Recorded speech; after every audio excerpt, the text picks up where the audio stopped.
beautiful creative soul, and welcome back to another episode of Chakra-Care for the Creative Soul. Today's topic is all about spiritual hygiene for lightworkers beyond balancing your root chakra. And I'm so happy that you're here with me today. This is going to be part of a series of shows around spiritual hygiene as it relates to caring for your chakras.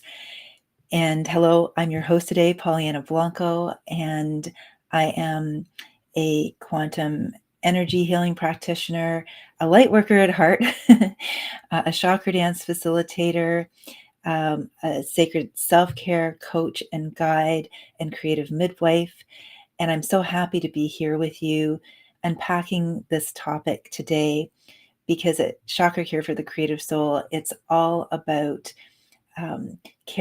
restoring the sacred to your self-care, so that you can care for yourself and have the energy to birth your dreams and dance your dreams into a beautiful reality. So today's topic came to me because of where we are at in the world right now. We are at this beautiful, beautiful moment. And I'm not sure if you've been noticing it yourself. And if you have, and you happen to be catching this live, I would love to hear what you've been noticing in your day-to-day world. Because lately I've been noticing a lot of joy, hand on heart, a lot of joy. I've also been noticing too that some of the old habitual ways of being, even in my own life, they're sort of starting to feel more like a distant din. It's not that they've completely maybe disappeared, but that they don't seem as loud anymore. And this summer, so many rapid upgrades and shifts have happened on the planet. And there's been a definite rise in frequency available for the collective. And when I say frequency, I'm talking about where we're spending most of our time energetically, especially when it comes to our emotions. And yet it's beyond our emotions. Are we living from that place that is beyond the old stories, limitations? When we are, our frequency raises. We move into those spaces and places within ourselves where our focus becomes more on what we can create and on how to sustain our joy and how to listen to where our joy is leading us. And that's the beautiful part of what I'm here to share with you today, that if you've been noticing that, if that's something that maybe you'd like to be noticing more, then that's why I want to talk to you about the root chakra today, and spiritual hygiene, sort of a lot to unpack here. So let me start off with what I mean by spiritual hygiene, because you may have your own definition of it. I just want to put the cards on the table and share my take on that expression. In my own journey so far, spiritual hygiene is a form of self-care that restores the sacred to it.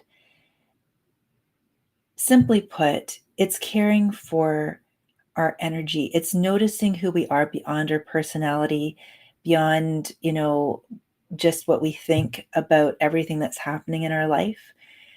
Spiritual hygiene is about noticing how our energy levels fluctuate throughout the day and connecting the dots. And when I feel into spiritual hygiene, it's something that in my own journey has become essential. We like to take a shower, we like to brush our teeth because it feels good, right? And those times where maybe, it gets postponed for whatever reason, or it's not, something happens, and we're not able to, for whatever reason, it doesn't feel as good. It's the same thing with spiritual hygiene. Spiritual hygiene acknowledges that, oh, I'm getting tongue-tied here. Let me start again.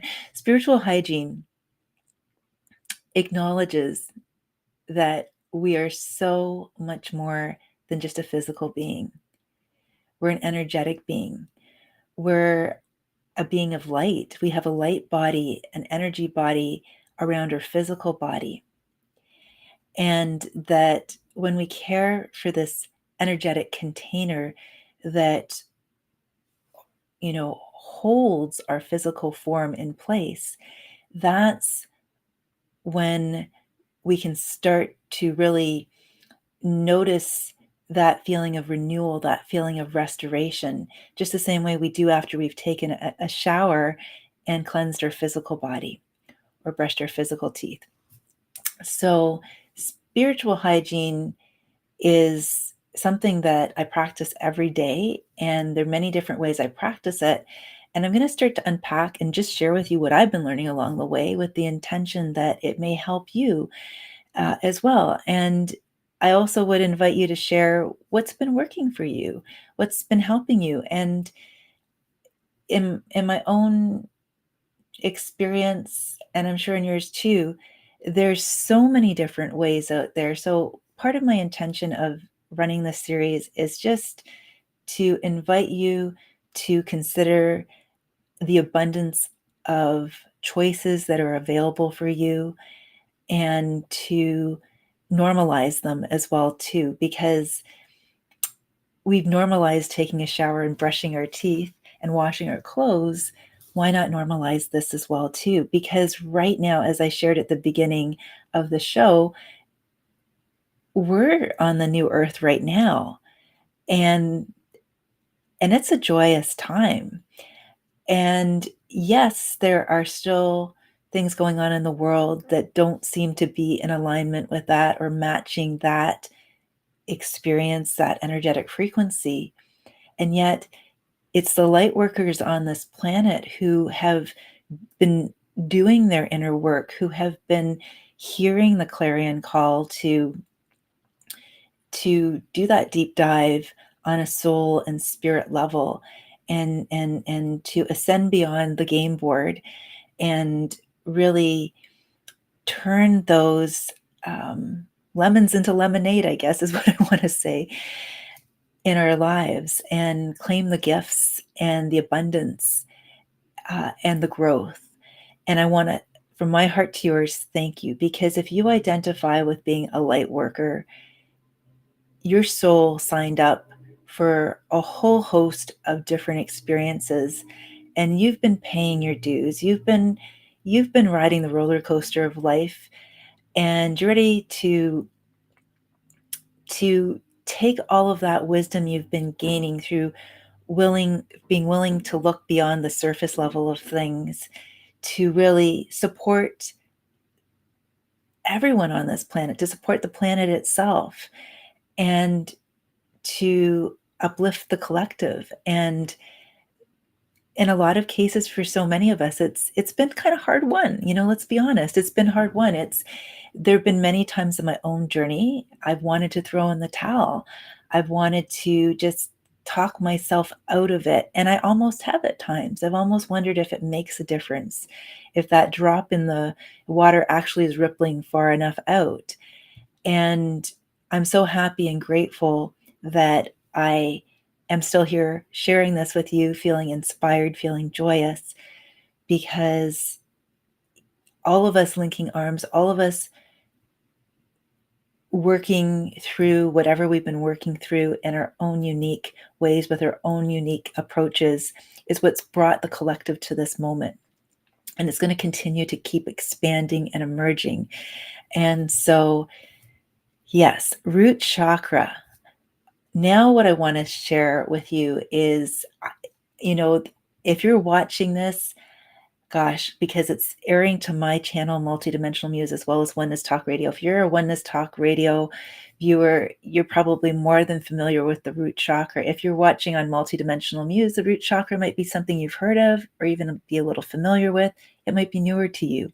So wherever you fall in your understanding of what the root chakra is, I'm just going to back up for a moment and share a little bit about the root chakra and why it's so key in our inner awakening journey. Your root chakra is one of 7 embodied chakras. There's many, many more. There's ascended chakras as well. in this series, we'll be focusing on the in-body chakras. And your root chakra is right sort of associated with the base of your spine, your sort of your tailbone, your sit bone area. And your root chakra is, you can think of your chakras in general as being energetic communication centers that interplay and intercommunicate between your physical body, your emotional, mental, and spiritual bodies. They are gateways, doorways, portals that connect the unseen with the seen. And they both send and receive subtle information and translate it. And you've probably seen and heard or read about how you can open your root chakra. And what does it mean to have an open or a closed root chakra? Well, simply put, a closed root chakra just means you don't have an awareness of your root chakra. That's my take on it, at least. When we start to awaken to the fact that we have an energy being as well as a physical being, and that there's layers of awareness to it, that's what begins to open it. Consciousness itself, noticing what it's noticing. And then as we begin to discover what it's saying to us, what it's communicating to us through our physical body, emotional, mental, and spiritual bodies, then we can begin to focus on receiving the gift and that information and restoring harmony and balance. Today, you might have noticed that I talked about going beyond balancing your root chakra, because a lot of people out there talk about balancing your root chakra. And first, you want to open it with your awareness. And then, oftentimes, when we open up our awareness to this dimension of our existence, of our experience, we then notice that there are some incongruencies or things that are out of alignment with maybe what we're thinking or what we're saying or what we're doing. And it's creating resistance on many levels. It's creating drag on our energy. It's creating all kinds of interesting, soupy, and beautiful opportunities to restore wholeness to our being. So, when the root chakra is offering us that buffet of choices, I'm going to just sort of offer you something there before I talk about the difference between balancing and stabilizing. And I'm also going to share with you what has been helping me along the way, and also why working with this energetic center, becoming more aware of it, is so essential, because there's a lot to unpack here. So, our root chakras traditionally, you might have come across them through maybe studying yoga or just being interested in going for a Reiki session or energy healing session. Our root chakra has different dimensions to it. And the first one, it's very closely tied to our physical body. It's at the core of our physical experience. And so it's really about that connection to whether or not we feel safe in the world through literally our nervous system, through our adrenal system. Are we living from fight or flight, or are we living from that place of rest and restore? Is your body producing cortisol, or are we producing GABA? And GABA is the relaxation, feel good chemical, and cortisol is the one that tries to offset the adrenaline when we feel like we're being chased by that proverbial tiger. And a lot of us, especially ever since, the recent events in the world, not too long ago, have gotten habituated to being in that stress response. And so this is why working with your root chakra is so important, because all of your chakras have a communication with the physical body. I would say the root chakra is that base compared to any of the other chakras that really helps us to feel when we're aware of it, to do sacred self-care practices that balance it. Now, from a spiritual hygiene perspective, one of the things that on a physical level has helped me connect the spiritual awareness of being more than just the physical, which is so so present with the root chakra center, is to have a way to clear the the noise in it.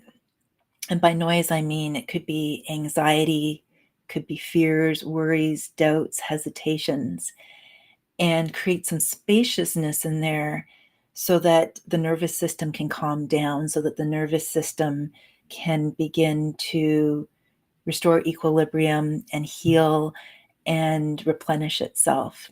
When we're constantly going hard on on on those experiences of perceived stress, it becomes habituated, and it's almost like our nervous system just by default just automatically goes there. And so there is a mind body connection. And so what we're telling ourselves about our daily experiences is often what leads to the stress response. What thoughts are we thinking? What are we telling ourselves? What meaning are we making out of experiences? That will lead to a stress response. And that will then um, create certain chemicals and hormones and imbalances in the body. And so, what I like to do every morning is to declare certain things. I like to, when I'm taking my physical shower for my physical body, this is when it seems to make the most sense to just reassure my body of form through my conscious thinking awareness that it is safe. And so one of the things I love to say to my body is I love to release anything that is not of the white light down the drain. Um, and I've also become mindful that when it goes down the drain, it goes into the cosmic clearing container to be transmuted back into the white light, because I don't want that energy to go back into the general, I guess you could say, um, realm of energy surrounding this planet. I want it to be transmuted and back sent back into the white light, sort of recycled, if you will. So that's one thing I do. And then I I command the light. The other thing I do too is I revoke any manufactured, manipulated, coerced consent. And this has to do with the mind of form, because there are distortions through limiting beliefs that we carry that act like filters, that when it communicates with our physical body and says, oh, that ache and pain equals this, it may be true and it may not be, because we don't have to think, we don't have to believe every thought we think. Sometimes they're just like tabloid pop-ups that don't serve us very well. All they do is keep us locked down in a mental stronghold that keeps our body, feeling disunited from the rest of us, and actually even like a burden in some cases when it's prolonged, right? So what I like to do is revoke those consents that my mind of form might have thought were a good idea at the time to do its job to keep me safe, so that I can just intend that I'm releasing those. I don't have to know what they are. Just setting that intention is powerful enough, and trusting that it is. Then I command the light to be on the highest possible timeline available for me today. And by commanding the light, what I'm actually saying is, beyond my mind of form, the consciousness itself that is noticing this whole experience is choosing again to be in that place that is more aligned. So, this is one simple morning ritual that I do that invites my physical body of form, while it's getting the water all over it, to begin to be in the frequency of possibility, be in the frequency of trust, be in the frequency of presence. I also call in the Gold Ray Seraphim and the Holy Cosmic uh, Father, Holy Cosmic Mother, Magenta and Aquamarine rays. And I then invite them to and ask them to balance every cell, molecule, electron, telomere, mitochondria, and gut bacteria in my body until my whole being is transformed into pure light, into my light body, my Merkaba vehicle, my Christed Overself body, my galactic blueprint. And then as that water is just kind of coming down all over me, I just visualize and intend and see and sense into this beautiful light being that is beyond, anything that the mind would tell me I truly am. And I just allow it. I just play with it and I notice it. And then I send all of that gratitude down through the soles of my feet, deep into the crystalline core of Mother Earth. And I set the intention to attune to each of the 8 octaves of the Schumann frequency, which is actually the soul song of Mother Earth. And it's actually a very important intention to set, to feel that connection, to reassure the root chakra that it's safe to be here. Because they've done studies, scientific studies with people placed in these sensory deprivation rooms. I think they call them MU rooms, MU, if I'm correct. And people start to notice increases in a lack of mental wellness in these rooms when they're disconnected from the earth. And so what that also reminds me of, and reminds all of us of, is that important connection between the mind and the body. So starting off with some powerful intentions first thing in the morning is great. Then what I do is I after offering gratitude and thanks to Mother Earth and choosing to be here, I breathe the platinum plasma light all the way back up to my Earth Star chakra. And I begin to see a beautiful lotus flower begin to spin itself open.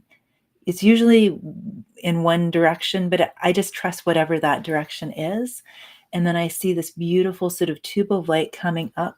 It's a tube of light that travels all the way up my body to above my head. And I just set the intention that it is a beautiful tube of light, and that as I move throughout the day, it's holding that intention in place. It's anchoring that intention in place to be a being of love and light. And it acts as sort of an air filter, if you will. I'm getting choked up here. An air filter. And I don't know, for me, that also brings me joy. It might sound like a lot to do every morning. And this is part of the key. When we show up for ourselves consistently and regularly, then it becomes natural. It becomes second nature. The same thing as brushing our teeth. And it's also a very good way I've found myself to check in. There are some days where it's just natural and easy to do that. And then there are other days from time to time, not as much recently, hopefully not again, but you never know, right? Where sometimes my mind keeps getting pulled away. I keep getting distracted from that morning routine in the shower. Or I notice I'm, you know, focusing on aches in my body, or, there's an emotion that's present that just wants to just push that out of the way. It's a great litmus test that invites me to really just notice what I'm noticing and see where there are extra places that need my TLC, my loving attention and care. So that's something that I really love to do. And there are lots of other things too that you can do for your root chakra, such as being outside in nature, especially bare feet, grounding. A lot of people talk about how important earthing and grounding is, physical exercise, um, also drinking enough water, um, eating enough nourishing foods that are healthy and clean. Um, these are the core sort of Maslow's hierarchy of needs, like the food and shelter, the safety and security. That's very much the root chakra on an emotional level, and on a mental level, it's the sense of the the safety, and then on the spiritual level, it's that I belong, that I deserve to take up space, that I have a right to be here. These are all very root chakra experiences. And so I've shared a little bit with you about the spiritual hygiene I like to use every day that helps me, and it's very unique to my practice. And what I've noticed is, the balancing the root chakra is where oftentimes in order to do that, we got to notice where the imbalances are. And so, like I shared with you during my morning practice, I might notice my mind is a little bit louder, or my emotions or my body is a little bit louder, or maybe I'm feeling a little bit separate from spirit. And so that's a little louder. And they're all sacred invitations to address those areas um, with more attention and more presence. That's the invitation to balance. Now, as a dancer, I've been a dancer my whole life. I understand that balance is not static, it's dynamic. We move throughout our days. It's not like, oh, my root chakra's balanced, I'm done, check it off the to-do list. No, it's an ongoing, as you move through your day, how are you going to maintain a balanced root chakra? And to the mind of form, this sounds like, oh, great, I got another thing that I have to think about. That's so not it. It's not another thing you need to think about. And so stabilizing your root chakra, and I first encountered this concept through the blessing and honor of working with bar none the best medical intuitive teacher on the planet, Sri Ram Ka, who was an ascended master in human form through his Avesa quantum medical intuition training. And both he and his beloved Master Lady Kira Ra both have taught about the power of stabilizing your chakras, and how I've come to integrate that into my own sacred self-care practice and understand it, even beyond what the mind of form would understand it as. Simply put, is that when a chakra like the root chakra is stabilized, it transforms from being a pain point into a source of radiant resilience and strength. So, in other words, it becomes, instead of this wobbly place where all kinds of things keep coming up and we keep trying to solve them in the same way, um, or we get stuck in um, healing work that never seems to heal, it becomes a choice point. And that choice point is a critical choice point. That choice point is the choice to step out of victim consciousness into an ascended way of living, into an inspired way of living, into not only safety, into peace. And that peace anchors in when we show up for ourselves and notice what we're noticing on a daily basis. And we calm and quiet the mind of form that tells us we don't have time, it's too much work, it's another thing I have to do. When we can restore equilibrium to not only our thoughts, which are the loudest with our physical body, that then restores equilibrium with our emotions and our spirit. So our emotions then are calmer. Our spirit is we're feeling more connected to that presence that is larger than anything that would seek to interfere with it. And stabilizing your root chakra is such a gift you can give yourself, because there will be moments where maybe something's coming up for healing and it'll feel maybe temporarily a little wobbly. And because of understanding how to stabilize the root chakra,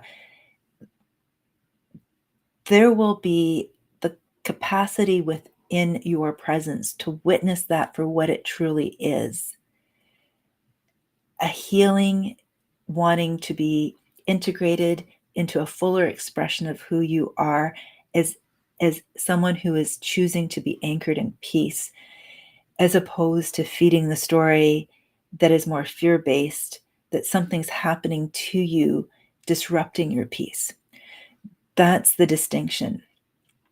And really and truly, hand on heart, the root chakra is a monumental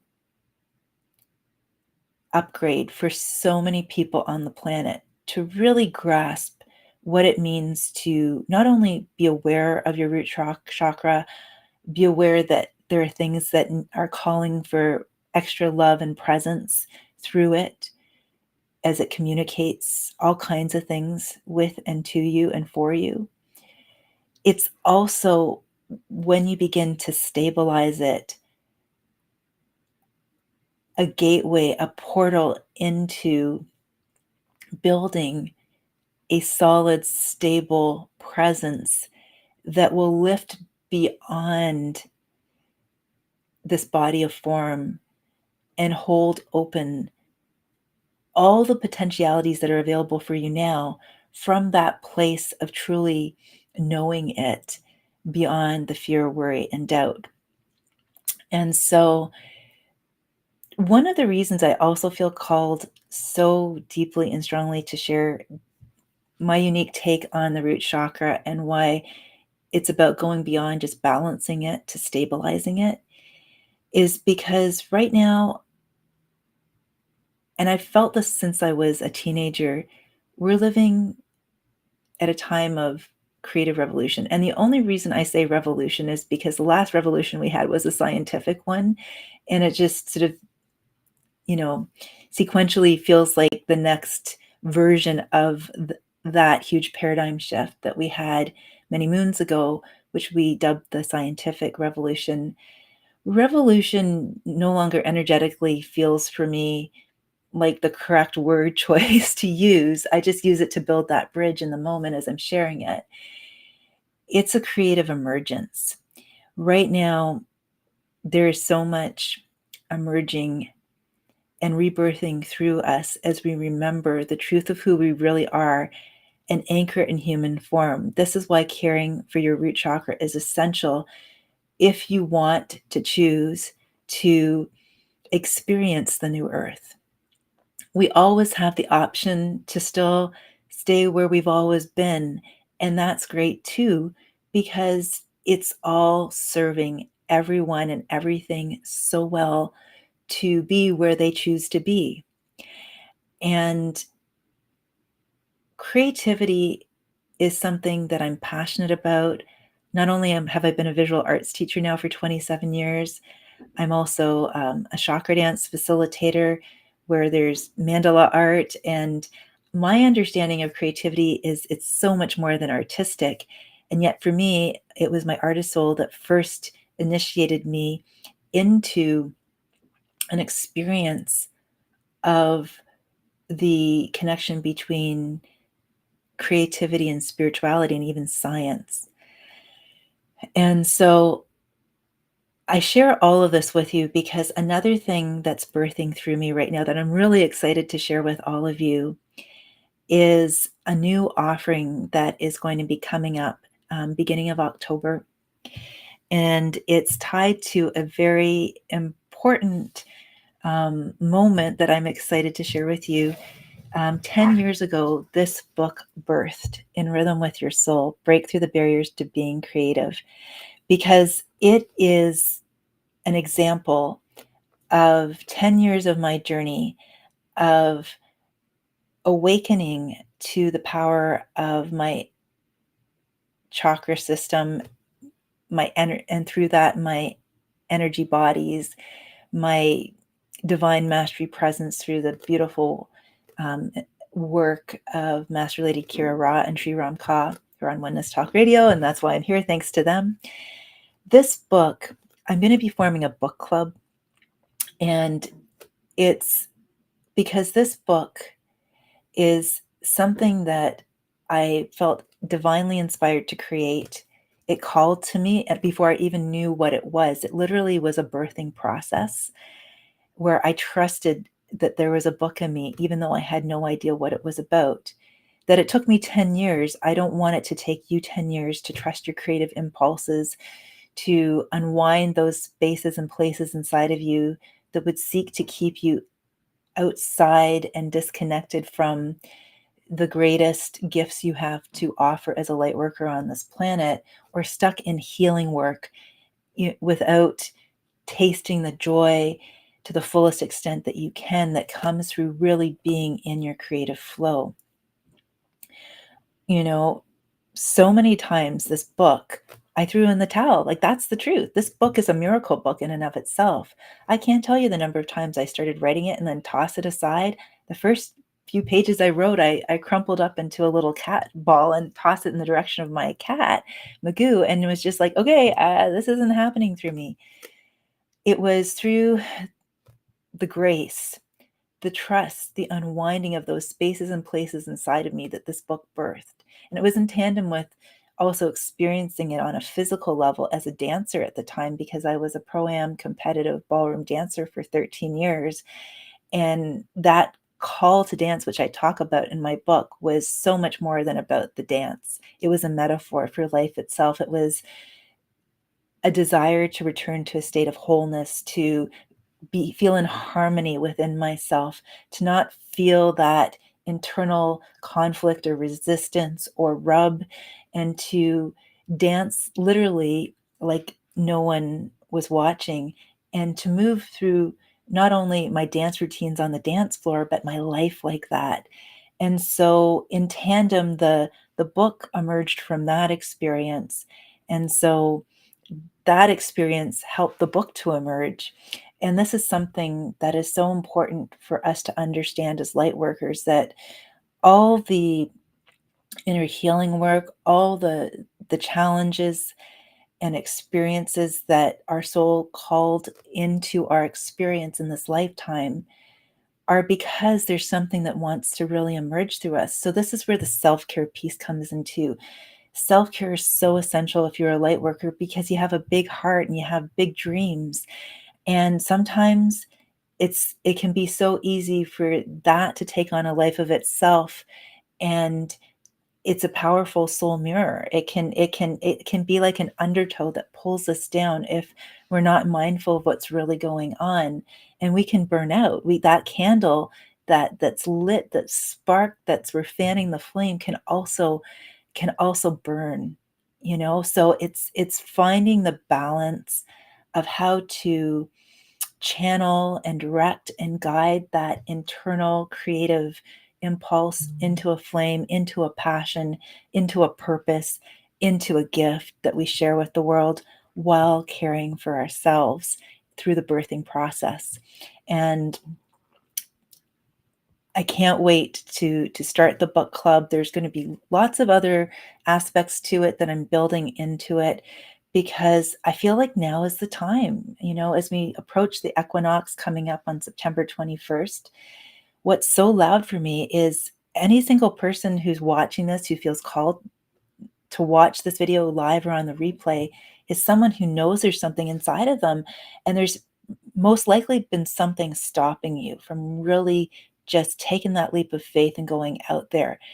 And this is where sometimes having someone walking beside you, or a book that you can pick up, at 2 a.m. in the morning, that you don't have to read sequentially, you can just look up whatever chakra is speaking to you and read an amusing story about someone else so you feel a little less alone, and then begin to notice what you're noticing from a place of compassion in a judgment-free zone, and then turn that into, as the beautiful Bridget Meyer, head of the World Dance Council and Education Committee, so aptly called it fertilizer for the soul. She's one of the beautiful souls who so kindly reviewed this book. And there's a lot of juicy, good content in it. And I realized that 10 years later, the reason I didn't do it justice 10 years ago is because I was still healing. I was still growing and expanding. And now is the moment. I want this to be in your hands if it's something that you feel would support you or someone else you love and care for.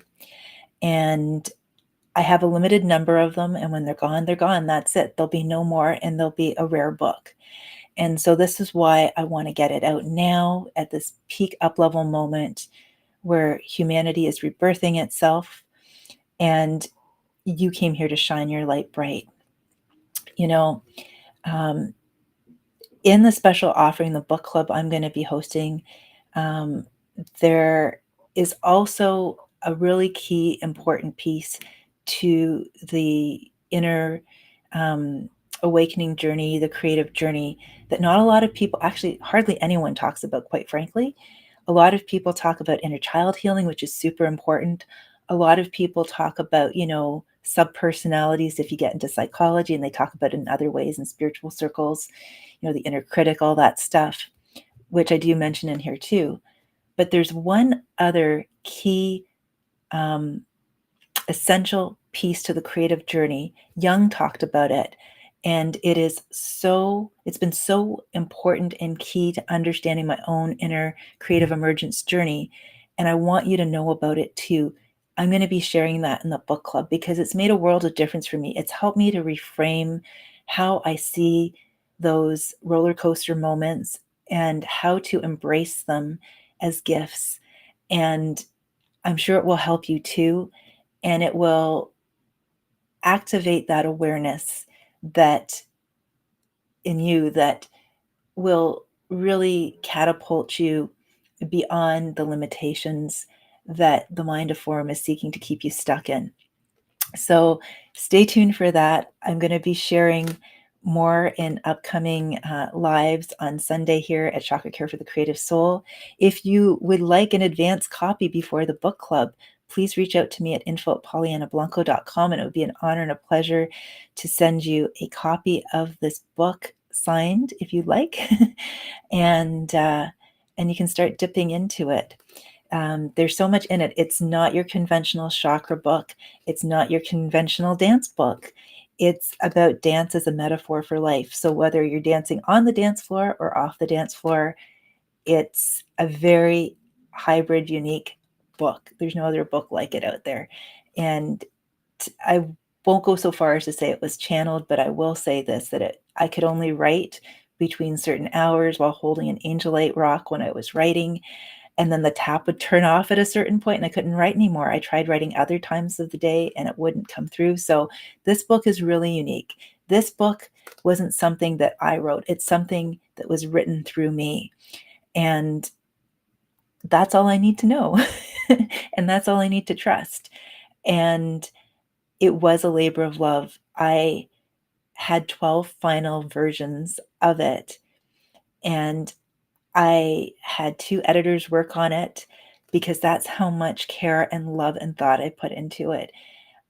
It took me 3 years after 10 years of writing it to get it into print form.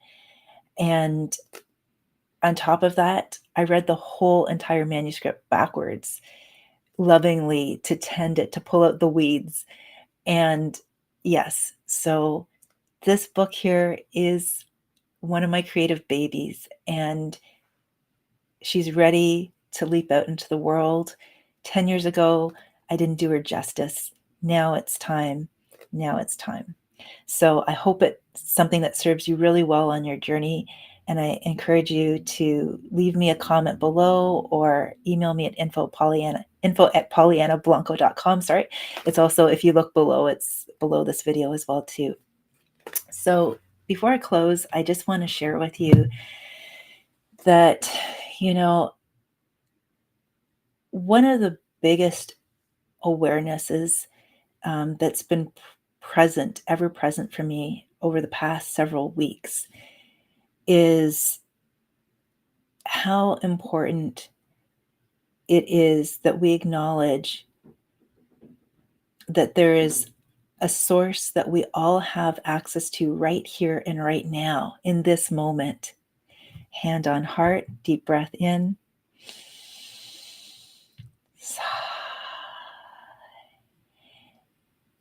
And our one job and one job only is to show up for ourselves. I'm going to say that again. Your one job each and every day is to show up for yourself. Every morning, get out ahead of yourself. Tune into the frequency outside of anything that frequency would be attached to, outside of a person, a place, an experience. If it's joy you want to invite in, if it's love, if it's happiness, if it's peace, focus on that feeling, even if it's just for 2 minutes or a minute or 30 seconds. Get out ahead of yourself. Start your day that way. And then from there, begin your day, however you choose to begin your day. Caring for ourselves is not selfish. It's not only essential, it's responsible. And as a light worker, I know you care so much about the people around you. You're likely an empath or a highly sensitive person, intuitive, and your body may be acting out on all kinds of levels to get your attention. That's may not feel like a good thing in the moment. I get that, because my body was definitely recently acting out on me too, with some lower back stuff, which is totally root chakra. So I know what I speak of. I'm not putting myself as someone who is, free of all of this stuff. I just have a different relationship to it and a different way of approaching it now than ever before. And that's what I'd love to share with you, to help your journey to be a little lighter, gentler, kinder, and more compassionate, so you can shine through these shifting times. If that's something you'd like to learn more about, or you'd like to connect with me, I have a ton of free resources, from chakra health checks to a free 30-minute subconscious infinity healing audio, root chakra. It's safe to be creative. It's safe to be creative, which is my gift to you. Thank you for being here. And just please don't hesitate to explore all of those offerings. I also even have a root chakra audio tonic that's like 3 minutes you can listen to in your car, and it's $3.33 US with a payment plan of 111 if you prefer that. And these are all available through my website. I encourage you just to take the very best care of yourself in these shifting times, because the way you show up for yourself is the way you show up for the world. And the more you can embrace everything that is conspiring to support you in this now moment, to help you to grow and expand, the better the world is, because you're not just doing it for yourself, you're doing it for the collective, whether you realize it or not. And now you do. Lots of love and light, beautiful creative soul. In Lakech Alakeen, I am another you and you are another me. Or in Lakech Alakeen, I've sometimes heard both ways of saying it. I feel guided to say it in Lakech Alakeen. I am another you and you are another me. Be well, beautiful creative soul. Lots of love and light.